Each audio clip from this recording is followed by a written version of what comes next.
This episode is brought to you by Shopify.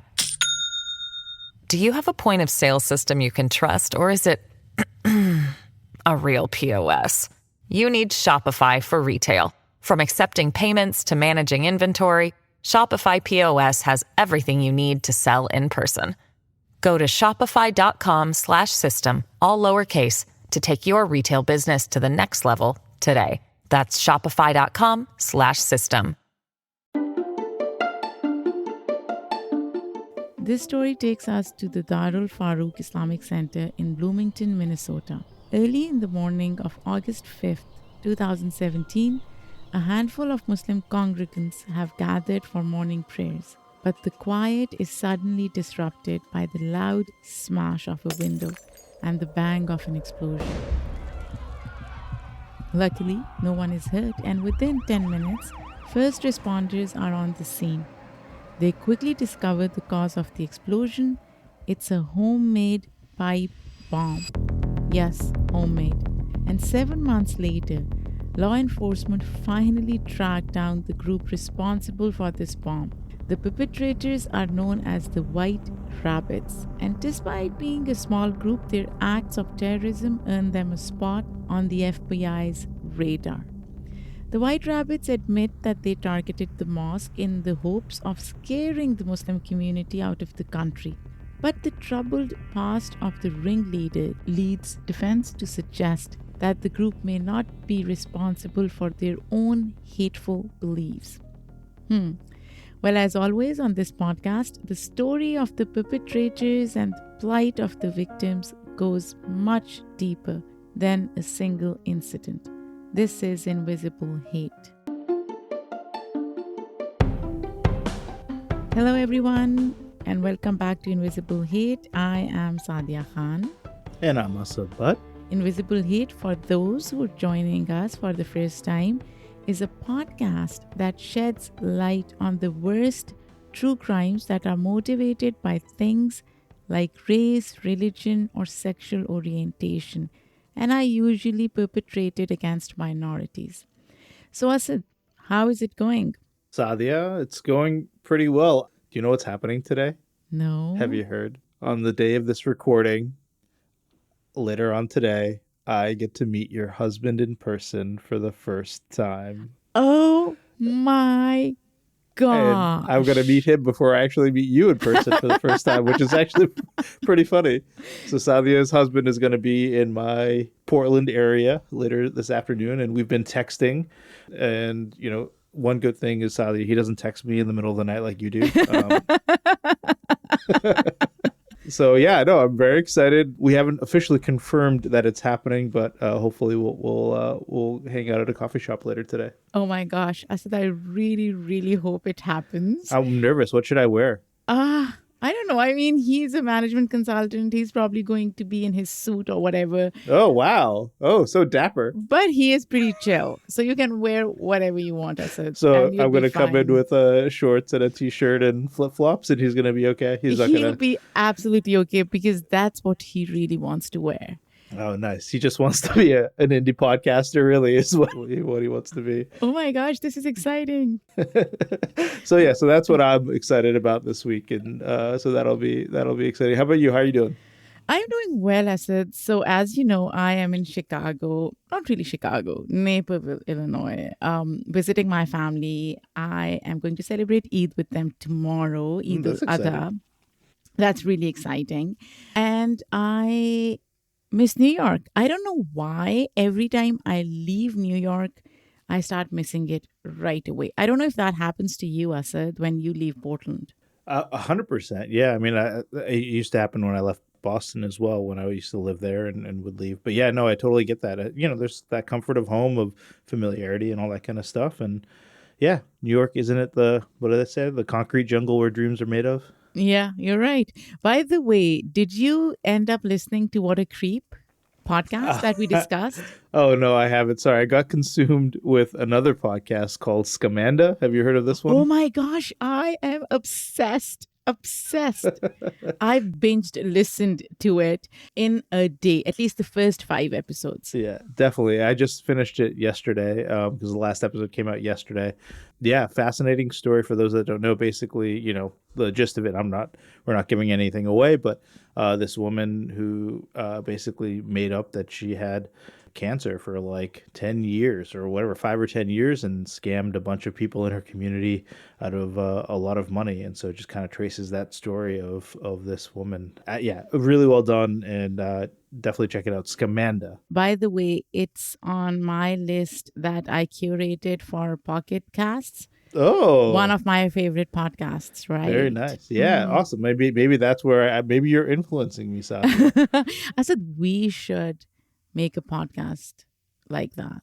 Yeah. Oh, that'd be fun. That'd be great. That would be fun, right? Yeah, I'm sure. Yeah, maybe our listeners can suggest a story. That maybe there's one that we've already done that people want to know more about and want us to do a deep dive in. So if listeners out there, if you think that we should be doing something a bit deeper, let us know. Absolutely. And before we do that, let's get back to Invisible Hate. Whoa, that's why we're here, right? Yeah. Right. So should we get started? Back to the story, yeah. Asad, before we deep dive, I just want to point out a technicality in this case that I think I should mention before we move forward. Yeah. One of the perpetrators of the case was known as Michael Harry during the time the White Rabbits were active. Many early reports that you may find of this incident will therefore use that name, but we have since learned that Harry is transgender and came out as Emily Harry shortly after being arrested years ago. So you'll hear us using Emily Harry or just the surname Harry from here on out. Great. Anyways, let's keep going with this case. On August 4th of 2017, one day before the bombing, a small group of 3 are preparing for a long drive. They call themselves the White Rabbit, Illinois, Patriot Freedom Fighters Militia, or the White Rabbits for short. A bit of a tongue twister. Yeah, that's pretty long, and I'm glad that you said it and not me. I know, Asad. 47-year-old Emily Harry is the group's founder and leader. It's a pretty new group in August of 2017, and there are only 2 other members. They are 29-year-old Michael McWhorter and 22-year-old Joe Morris. And yes, all 3 members are white, although that isn't where the name White Rabbits comes from, according to our sources. We learned that the White Rabbit part refers to the phrase "follow the White Rabbit," which is apparently popular on, guess where, Asad? Where? QAnon. Not surprising at all. I remember when I was listening to podcasts about QAnon or whatever back in the day, that hearing about this kind of, White Rabbit, follow the White Rabbit. It's a reference to something, right? Right. Apparently, it's a reference to the White Rabbit in Alice in Wonderland and suggests that you have to hunt down the true information otherwise hidden by forces like the government and media. What the actual fuck, Asad? I think that there are a lot of conspiracy theorists out there, and, if you're going to name something, I think the White Rabbit is a perfectly fine name. I mean, obviously I don't agree with what they're about, but I think there are a lot of people that think that the government and media are hiding the truth from them, and I think that's okay. Anyways, folks who use this phrase are likely buying into popular conservative conspiracies, which is what QAnon is known for. So, I guess now that I know that the White Rabbits is more about popular conservative conspiracies, maybe it's not a great name. But the general thought that people have distrust for government is not new, I guess, right? Right. And just like the majority of QAnon, as far as I know, the White Rabbits support Trump and his campaign to build a wall. The leader, Emily Harry, for example, launched her own security company and claimed she was going to help build the wall or at least donate funds to Trump. The group will also later describe their ideology as anti-Muslim, anti-immigrant, anti-woman, and anti-government. What does anti-woman mean, Asad? That's really confusing to me. Yeah, anti-woman. What that would mean that they don't want maybe women to have rights in society, and I don't know what is it. What is it? What do you think about when you hear I that? have no fucking clue. Makes you angry, though. I can tell. It makes me really angry. Now, in terms of perpetrators' backgrounds, we couldn't find much about the backgrounds of Harry's companions Morris and McWhorter, but let's dig into Emily Harry a little bit more. Her past is a bit unexpected and definitely reveals some things about her that will become important later on. Harry is actually a former sheriff's deputy for Ford County, Illinois. Interesting, right? Yeah. She started the position around 1995 after graduating from the University of Illinois Police Training Institute. Now, sources vary, with some saying she was fired, while others claim she was dissatisfied with the justice system and quit voluntarily. But either way, by 1997, Harry is no longer a police officer. So just 2 years she was there. She was there only for 2 years. It's also around this time, Asad, that she becomes politically active. According to a special report from the News Gazette based in Illinois, Harry even runs as a libertarian for various local positions. Nothing too out of the ordinary so far. But then, if we fast forward a few years, Harry's story gets pretty unexpected, as these cases often get, right, Asad? Yeah. So, during our research, we found that Harry's ex-wife, Michelle, was featured in a 2000 episode of Dr. Phil. This gets even more bizarre, Asad. Now we have I can't Dr. wait. Phil. Dr. Phil. Yep. Let's hear it. Turns out, Harry kidnapped their 2 teenage daughters in 2005, and Michelle had no, and I mean no idea where they were. Oh, man. Dr. Phil hired a team of private investigators to search for the girls. Meanwhile, during the episode, Michelle shared a lot about who Harry was as a parent, and it's not good, Asad, to say the least. Wow. Okay. So, Asad, I will keep this part short, but Okay. it is important that we delve into it. But basically, Michelle shares that Harry had always been difficult to live with during their marriage. Harry was verbally abusive, and according to Michelle, used to hang their children upside down as infants. Oh, my God. Wow. Okay. And then, in the years after leaving her job on the police force, Harry began to involve herself in various radical religious sects to pursue a, quote, purer way of life, unquote. She moved her family into a small, isolated trailer with no plumbing, running water, or electricity.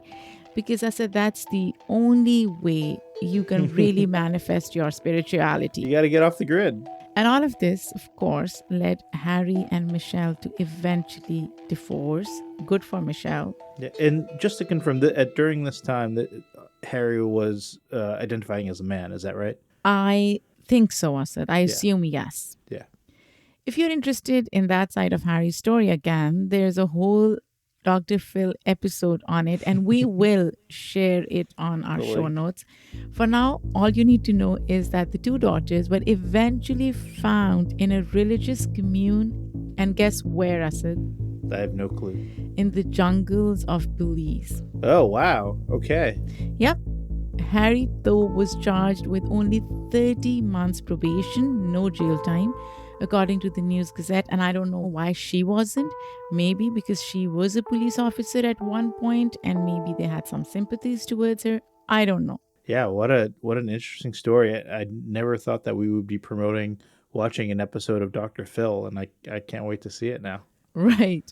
So all of this is the situation leading up to August 4th of 2017. Previously, Harry kidnapped her own children, and now she's leading this small right-wing militia in her town of Clarence, Illinois. She does, after all, have a history of political interest, and she once ran for various political positions. So I don't know, maybe she was looking for another opportunity to spearhead her beliefs. Sally, I don't even know how to go about starting a militia. Like, what do you do? I don't know, Asad. I don't have You put an one. ad in the paper? Do you just like, are three friends with guns a militia all of a sudden? It's so fascinating to me. This whole world I don't know anything about. Oh my God, Asad. Anyway. We could have an episode on how to start a militia. Yeah, maybe we should do that. We should do that. We don't want to encourage people, though. We don't. We want to discourage them, but we still Yeah. want to talk about it, right? Yeah, for sure. Anyways, going back to the case, Asad, let's talk about August 4th. What exactly is her group doing on that particular day? Well, Harry's group has their beliefs and they want to enforce them. So, over the past few days or so, the group has been planning their first job as a so called militia, and their target is the Dar Al-Farooq Islamic Center, 500 miles away. Again, I will go back and say this about a lot of perpetrators, and we've talked about this. I said they do fuck up a lot of times, which is good. But imagine this is your very first job. Why would you go 500 miles away? Yeah, I mean, again, I'm not getting to the mind of a criminal, but maybe they thought it would be easier to get away with the crime if it wasn't local. And I mean, I don't think they should have gone local, but 500 miles, that's a long drive. it is it is a very long drive. Yeah, Right? for sure. Yeah. Anyways, that's not to say that we are saying this was right. What we are trying to say is that perpetrators, most of them who commit these crimes, are basically stupid. I just feel like, if you're driving 500 miles, you would think, that's, if you're driving whatever, 60 miles an hour, I know you drive like 90 miles an hour. So let's say, that's 6 or 7 hours in the car. At some point, you probably are thinking to yourself, this is not a good idea. Maybe I should turn around, right? I like that. Maybe that's what they were trying to do. Yeah, maybe, I don't know. But Self-accountability in a way, I said. Maybe they thought that at some point they will turn around. yeah, well, I don't know. I wish they did. I really wish they did. Anyways, their intentions for the mosque are pretty clear. Harry, who often stays with her parents, has hidden a stockpile of weaponry, automatic, semi-automatic rifles, machine guns, and explosives. This is the stockpile the group draws from as they don tactical vests, assault rifles, and a 10-pound black powder pipe bomb that Harry has made. Think about it, Asad. Imagine this happening at somebody's house. Again, now think, driving 500 miles with a bomb that you've made in the back of your truck. It's crazy to me. This whole thing is crazy to me. Right. Anyways, then they leave Clarence, Illinois, sometime in the late evening, driving a dark truck that Harry rented to avoid detection. From here, they drive along a route to Bloomington, Minnesota. It's dark and the roads are probably pretty sparse. Harry, as you may have guessed, has planned and mapped out a route that avoids major freeways and toll roads. It's a 7-hour drive to Dar Al-Farooq. By the time they arrive, it's around 4:30 in the morning. Harry, who's been driving, stays in the driver's seat while Joe Morris and Michael McWhorter exit the van. They are standing near a window, which actually leads to the Imam's office. From here, Morris, the youngest of the three, takes a sledgehammer and slams it against the window, breaking the glass. He throws a plastic container full of diesel fuel and gasoline next. And then, remember that homemade pipe bomb? Yeah. It's Michael McWhorter who lights the fuse and throws it inside through the window. Goodness. Yeah. I imagine they don't have much time before the bomb goes off, so they speed away from the building and head back to Illinois. Either way, there's a good chance they hear the explosion and see the start of the fire they caused. The bomb has ignited the diesel fuel and gasoline, spreading the flames faster and faster. Wow, this is crazy stuff, Saadia. Let's hold our thoughts and we'll take a short break. And when we come back, we'll learn more about what's going on inside the mosque.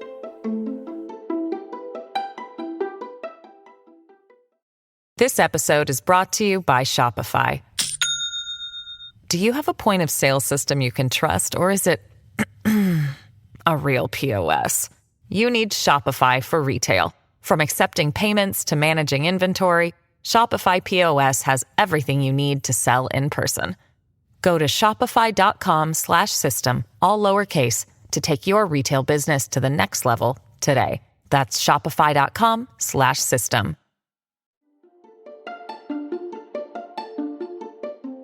Welcome back to Invisible Hate. Saadia, so now the bomb has been set and it's about to go off. From what I remember in our intro, you were saying that there are people inside the mosque. Can we talk about them for a sec? Great point, Asad. Yes, there were a handful of congregants inside, but you're right. Thankfully, no one was killed or injured. They call 911 quickly and first responders arrive around 10 minutes later. By now, though, there is quite a bit of fire and smoke damage in the Imam's office where the white rabbits threw the bomb. And then the building's sprinkler system went off through the building, which led to extensive water damage as well. So it's clear to the congregants and to the law enforcement that this incident is no accident. The law enforcement quickly begin their search for the person or people responsible for such a heinous attack. The problem? There aren't many clues for them to go off of, and there are a few reasons why. For one thing, at the time, Dar Al-Farooq didn't have any security cameras outside of their building. Muhammad Umar, the executive director of the mosque, tells news source a few days after the bombing that the center simply couldn't afford the technology. So while there are a few cameras inside the center that capture the exact time the bomb went off, there is no footage outside to identify who may be responsible. The time the bomb went off, there's another factor that I think makes this case difficult, Asad. The bomb goes off early in the morning while it's still dark outside. Yeah. Apparently, a few unnamed witnesses saw a truck or van throw something before the bomb and then drive away afterward. But that's pretty vague clue, right? In this moment, no one knows that the white rabbits are to blame. It's too dark to see any useful details, which I understand, like the license plate or the color of the vehicle, which means it's definitely too dark to see the physical details of the vehicle's driver. Now, these could have been crucial details to have, right? Without them, it seems like the authorities are really struggling to find a connection, at least for now. As for the white rabbits, they escaped the scene unnoticed, but they didn't stop there, Asad. In fact, they were just getting started. According to a report from the Star Tribune, Harry assigned military titles to her members and deemed herself captain. Soon after the attack, Harry also started a White Rabbit's Handbook, where she recorded her radical political opinions. So Harry is really into this, Asad. Like, Harry is full on, in that mode. Yeah, I feel like we've seen this kind of caricature of people before in movies and TV shows where they kind of bring their military background or whatever, this hierarchy into these sort of cult organizations. Right. And then in November 2017, only 3 months later, the White Rabbits attack again. Their target this time was in Champaign, Illinois, at a women's clinic that performs abortions. Here, they planted a bomb, but fortunately, this one never detonated. As you can probably guess, abortions did not align with the White Rabbits' politics, and they apparently felt like they needed to do something about it.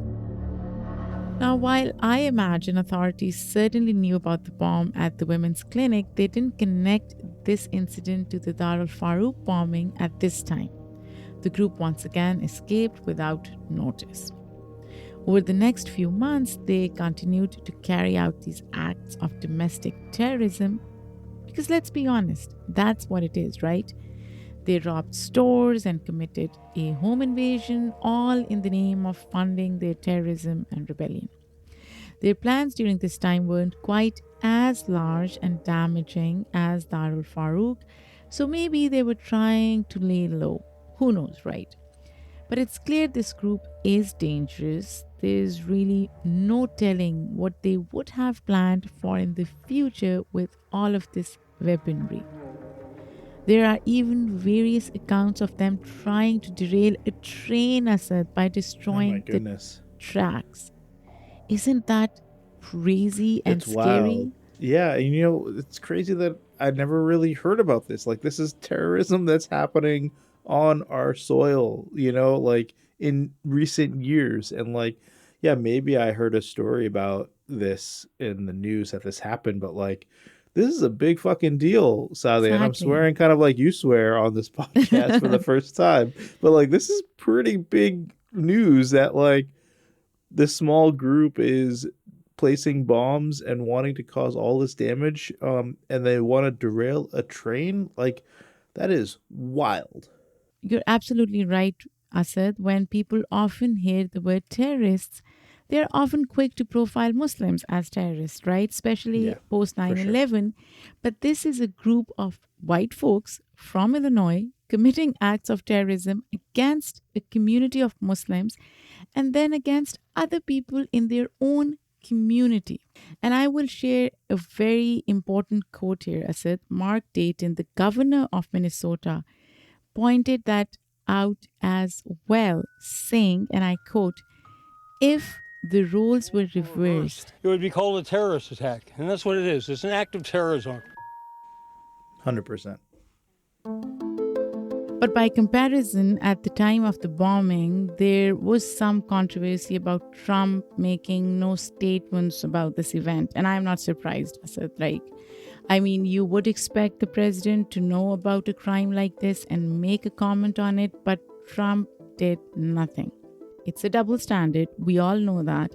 If one brown guy planted a bomb somewhere, are you kidding? The whole country would lash out at the entire Muslim community. 100%. And we've seen that, Asad. Yeah. So it's at least nice to hear that some people in power at the time were acknowledging America's bias in situations like this, even if our president at the time wasn't. Now, despite all random crimes throughout Illinois, law enforcement didn't seem to have a lead until December of 2017, when a confidential source tipped the police and the FBI with incriminating evidence.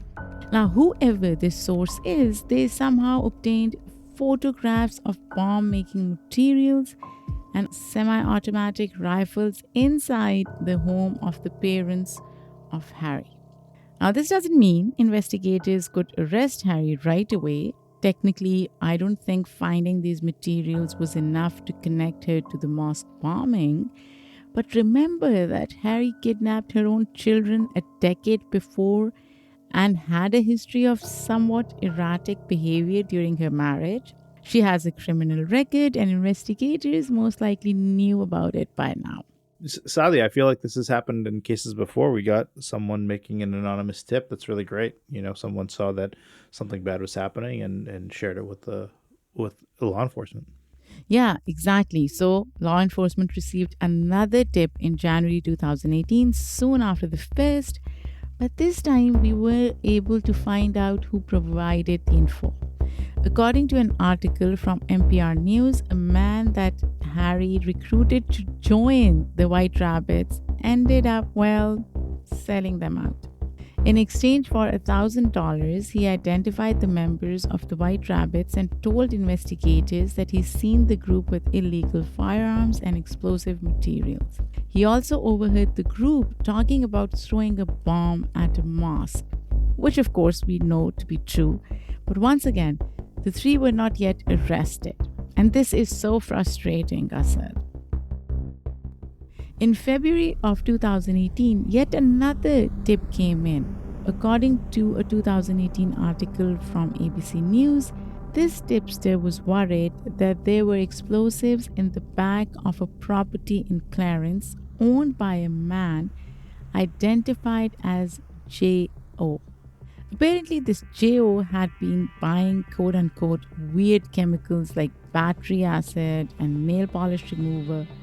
Worse, J.O. allegedly spoke about quote getting the N words and making an N word shredder unquote.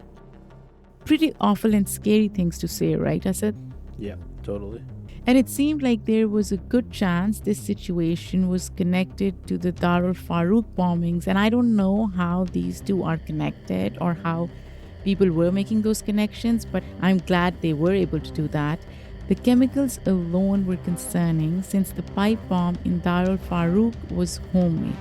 Not that I know what goes into homemade bombs, Asad. Yeah, I don't either. I mean, you said nail polish remover. Now that makes me scared that I have bomb-making materials in the house. I'm glad, Asad, we don't. But battery acid, for example, yeah, definitely doesn't sound like good news to me. Yeah, agreed. Plus, Dar al-Farooq is primarily the home of Somali Muslim immigrants. Now, Somalia is an East African country, so the racial slurs that J.O. allegedly used were again suspicious. In response, police headed to Clarence, Illinois and closed off the town. They investigated properties including the home of J.O., the person identified in the most recent tip.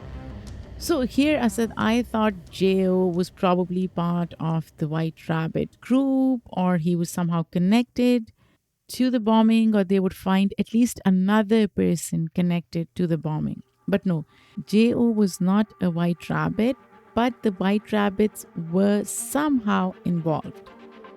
As Michael McWhorter will confess later, the group planted materials on J.O.'s property. Asad, remember that by February, the FBI had the town of Clarence on their radar? Yeah, totally. Yep.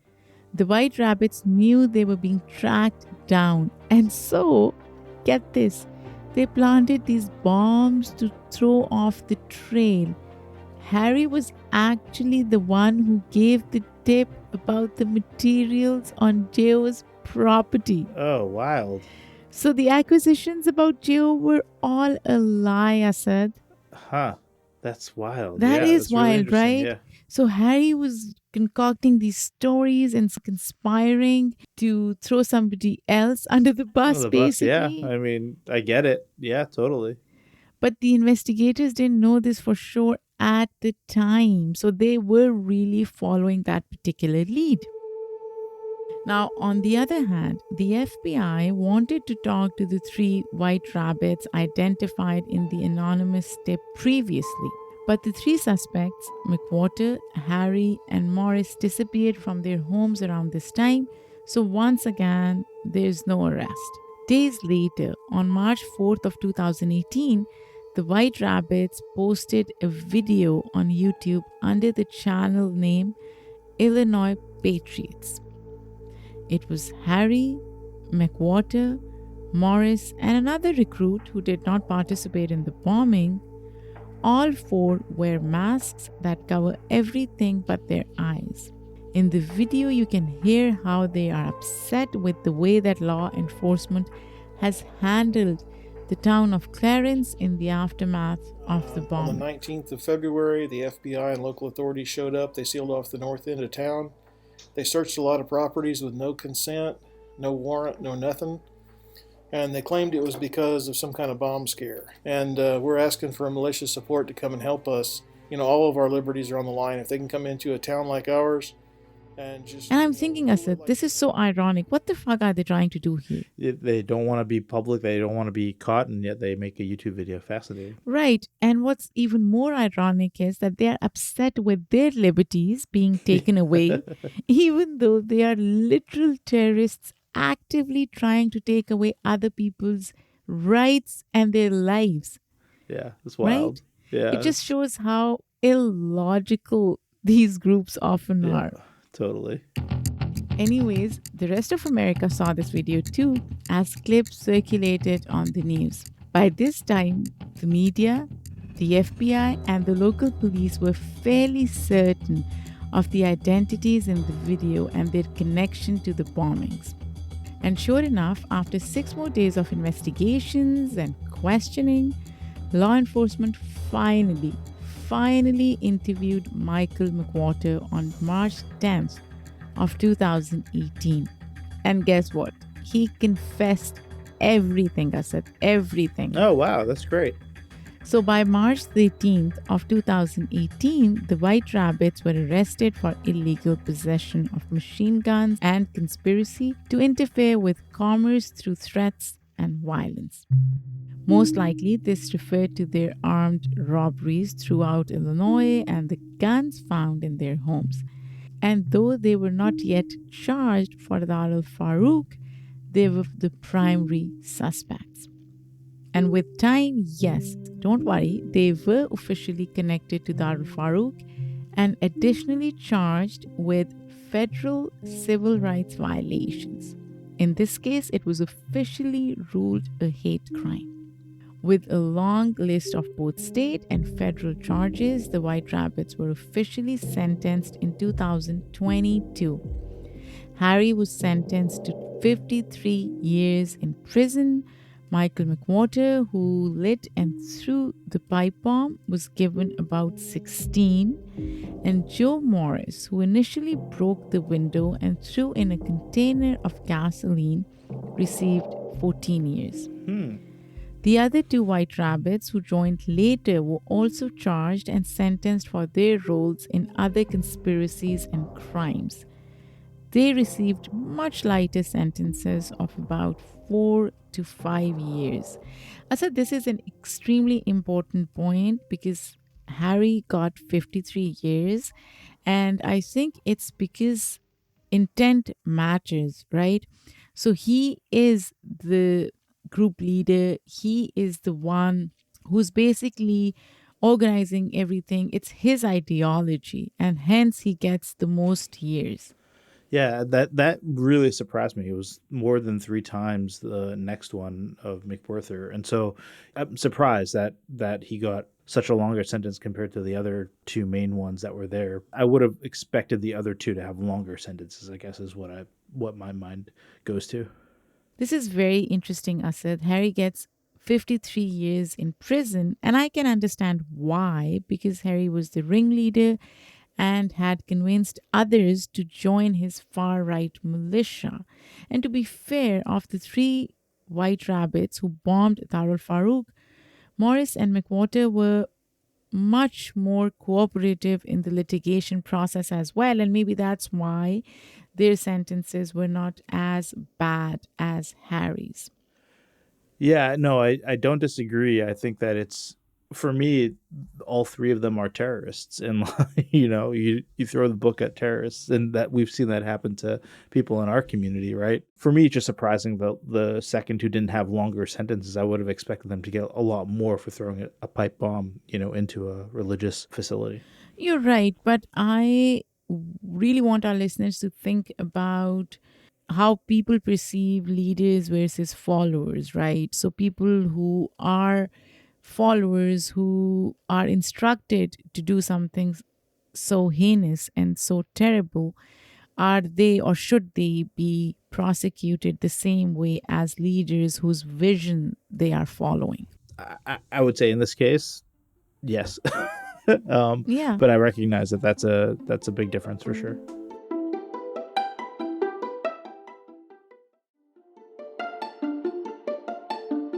So Saadia, they're in jail now. So what has happened to the White Rabbits since then? Asad, according to a 2022 CBS News article, McWhorter and Morris expressed remorse for their role in the bombing, with McWhorter apparently insisting if he could go back in time and take it all back, he would. How would he go back in time and take it all back? That's just BS. And while some members of the Muslim community requested maximum sentences for all White Rabbits, others expressed their forgiveness, including Muhammad Umar, the mosque's imam. As for the leader, Emily Harry, She came out as trans, as we mentioned in the beginning, in 2021 and officially changed her name after being convicted.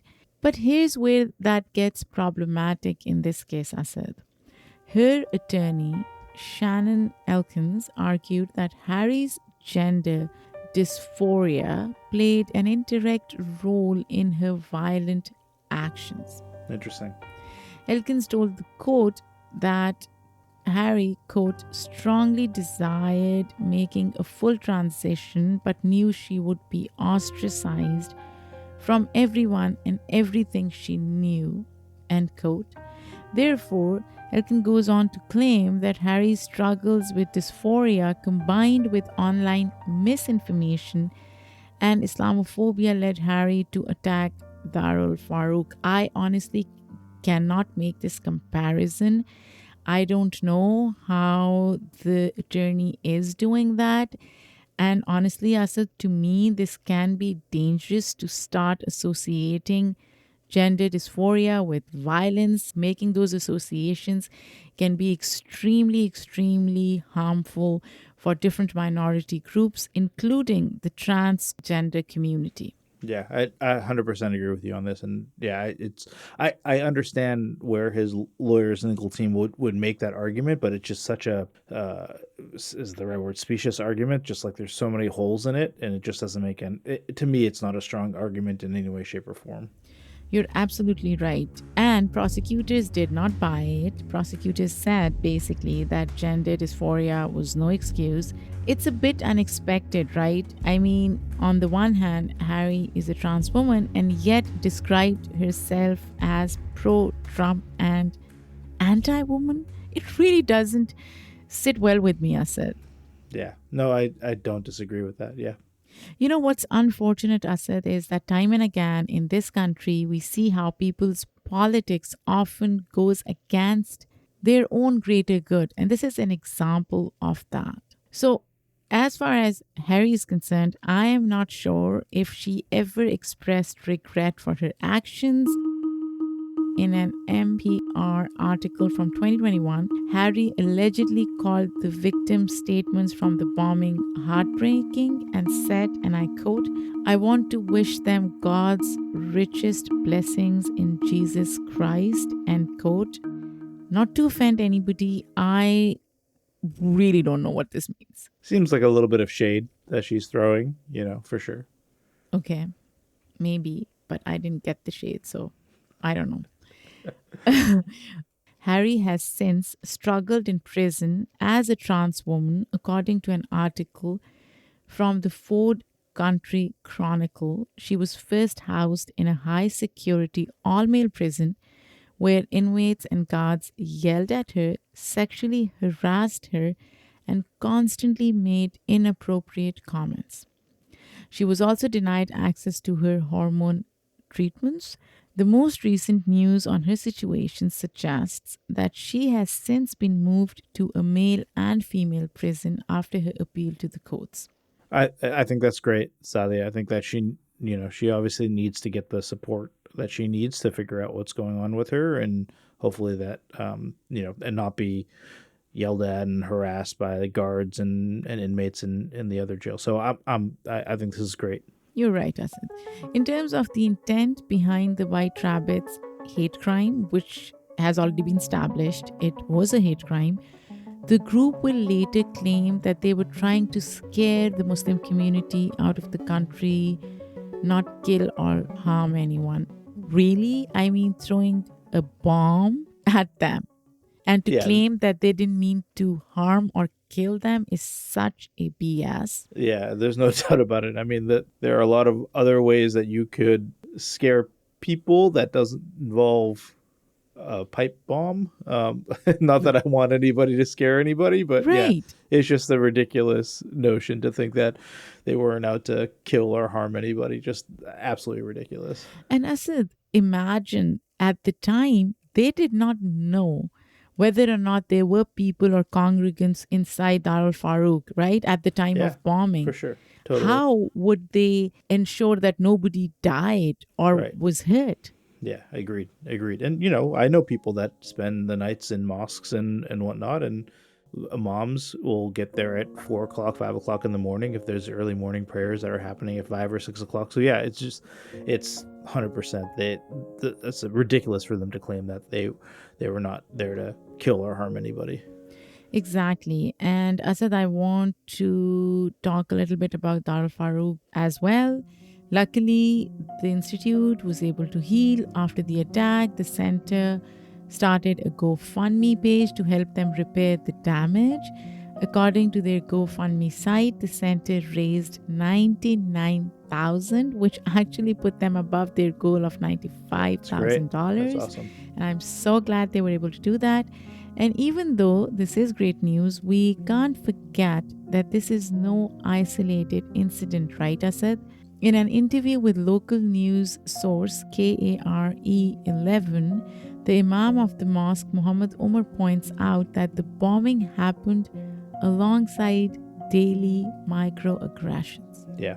So, in order to prevent violent attacks and potential deaths for targeted communities, we really have to address the parts of our society that fuel these hateful thoughts. And I'm talking to our listeners right now. Just sit with this thought and think about how you could be microaggressing somebody, how you could be intimidating somebody consciously or subconsciously. Let's check ourselves. Let's hold ourselves accountable. It's not enough to arrest someone after the damage is already done. How can we as a society take preventative action and stop this from happening in the first place? And Asad, I am really freaked out. Next year is the election year, and I worry that minorities will be attacked, they will be dehumanized, they will be vilified. And I really hope that this time all of us are ready to not accept this hateful rhetoric and to fight back. I think you said it perfectly right, for sure.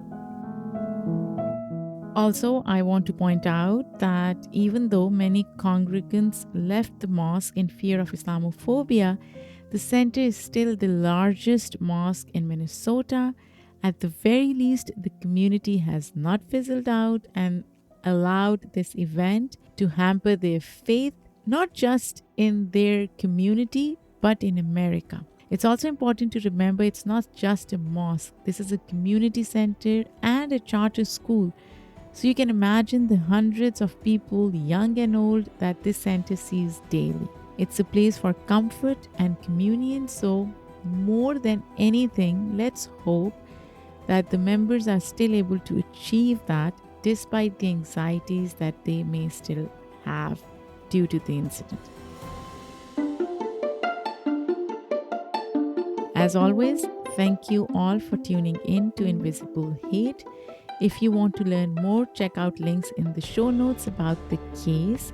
Please email us your thoughts on this story or any other story that you think we should cover. You can reach us at info@invisiblehatepodcast.com. You can also tweet us or hit us up on Instagram. Just search for Invisible Hate Podcast. Thanks again for listening. If you like what you hear, please share with a friend, give us a review. Invisible Hate is a joint production of Refilion Media and Immigrantly. We would like to thank our team, which includes Michaela Strother, Isabel Havens, Lindsay Gamble, Paroma Chakravarti, and Emmanuel Monahan. Our music was done by Simon Hutchinson. We'll be back next week with another hate crime for us to analyze. Until next time, I am Saadia Khan. And I'm Asad Butt.